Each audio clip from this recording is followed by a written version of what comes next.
Hello, I feel very honoured to be here, not just because it's Faraday's stage, but because it's the APG's stage. I'm a media person, and in time-honoured media person fashion, I'm following a glamorous, creative, 25-minute wang with 10 minutes of practicality. And I've also been given strict instructions not to use PowerPoint because I actually think that Dominic is terrified I'm going to put a spreadsheet up on the screen in front of you. So I have no PowerPoint to hide behind, which is terrifying, frankly, people. So I have written myself a script, so I stick to 10 minutes. I have a video to show you, and I'm going to stick to practicality. So as Dominic said, my role is CSO at OMG Group UK.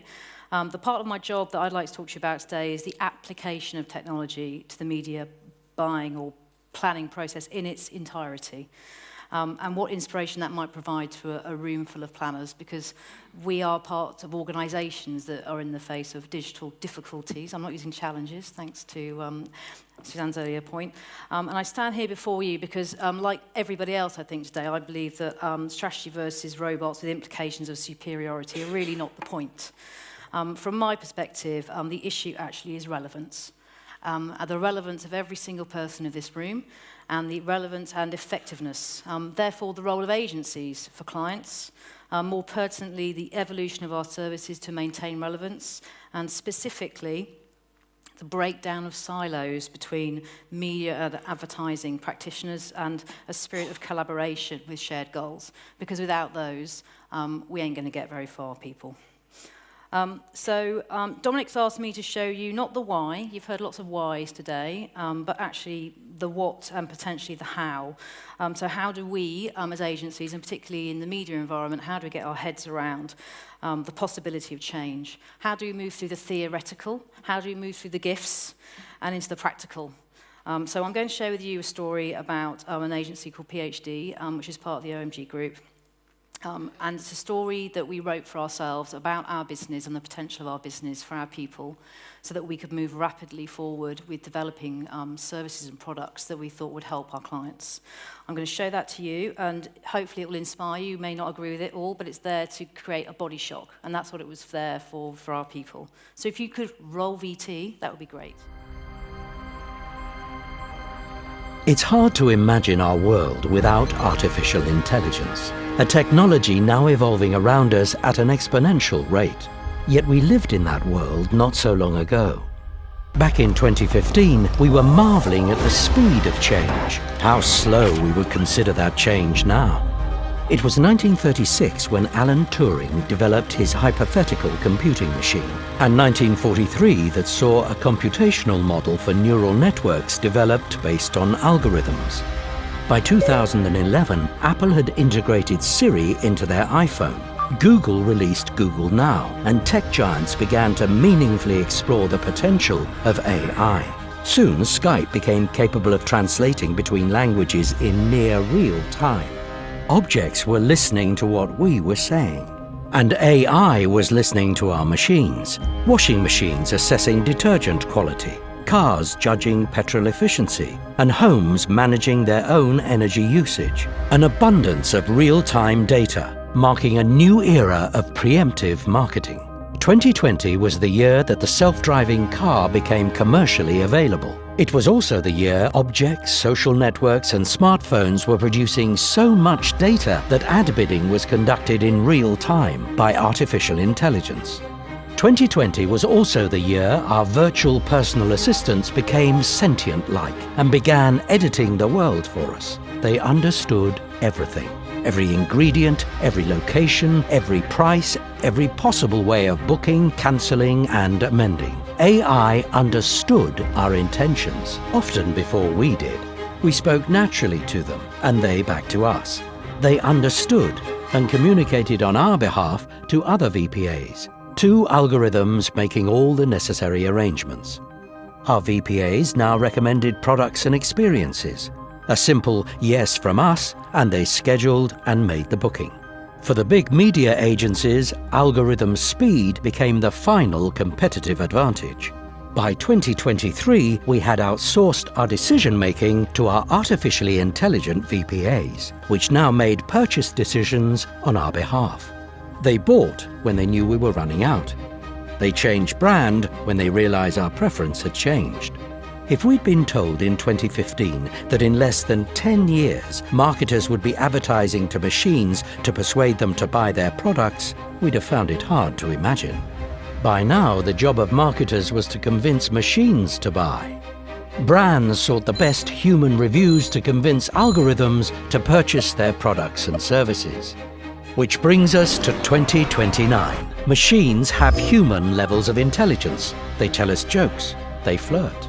Our machines are microscopic and implantable. The first company founded and run by an AI has been established. Soon, artificial intelligence will explore the boundaries of art and music. And in little more than a decade from now, AI will be advancing so rapidly that our ability to make predictions will break down. Singularity seems possible. Welcome to the future.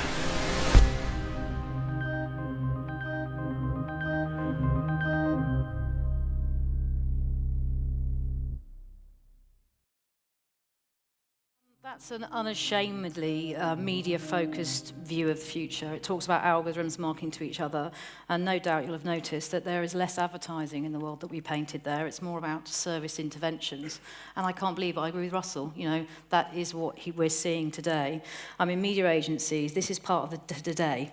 We're no longer about amplification and distribution of messages that you guys might be creating. We're no longer using diary-based claim behaviours. What we've got now is a changing definition of who we should be speaking to. And that has massive implications for our relationship with you guys within advertising agencies. Because if behaviours now define audiences, and audiences plus behaviours start to define briefs, you start to have information based on what people are actually doing coming in via media agencies, and that story is being told to marketeers, and we need to share it with you much more effectively than we currently are. And that's the reality of a technology being applied today in media agencies.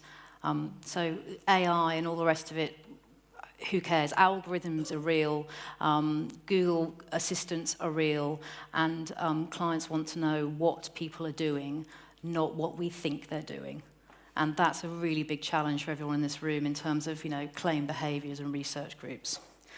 And so when it comes to AI and use, practical use within our business, because we are looking at our whole business, not just the creativity of our business. We're using AI today. We're doing experiments with businesses like Automated Insights to actually analyse reporting, to take human error out of it. Because quite often, if a young planner is looking at Facebook versus Yahoo, for example, on the schedule, he might want to tell a story about Facebook.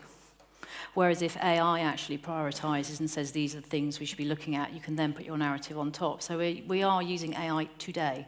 And again, for you guys, when you're looking through reams and reams of data, you're constantly telling stories, but are you 1% in or 1% out or 100% out? So we're trying to remove some of that out of our thinking. So to return to the beginning, I've got 1 minute. If you agree our challenge is not really about strategy versus robots, but it's about relevance and effectiveness in the face of technological change, there are a couple of questions worth raising for this group. Do you and your agencies have a picture of the role and relevance of your business in 5, 10, 20 years' time? Have you done a video? You might not agree with that point of view, but we have a point of view. You know, we've written a book about our role, and we're using that to market ourselves to our clients. Do you have people in your businesses focused on integrating the best possible use of technologies across every part of your business, not just planning? It's not just about insights. It's about how can you power your creative teams and your account management teams as well. And thirdly, you know, have you considered how you might better collaborate with those who have already made a start? You know, so that we can leap forward together in a world of strategy and robots. Because, like Russell, totally agree with that. We can use the technological power here to drive ourselves forward, but it is going to start challenging the approaches you take from the bottom up. And that's it. Thank you.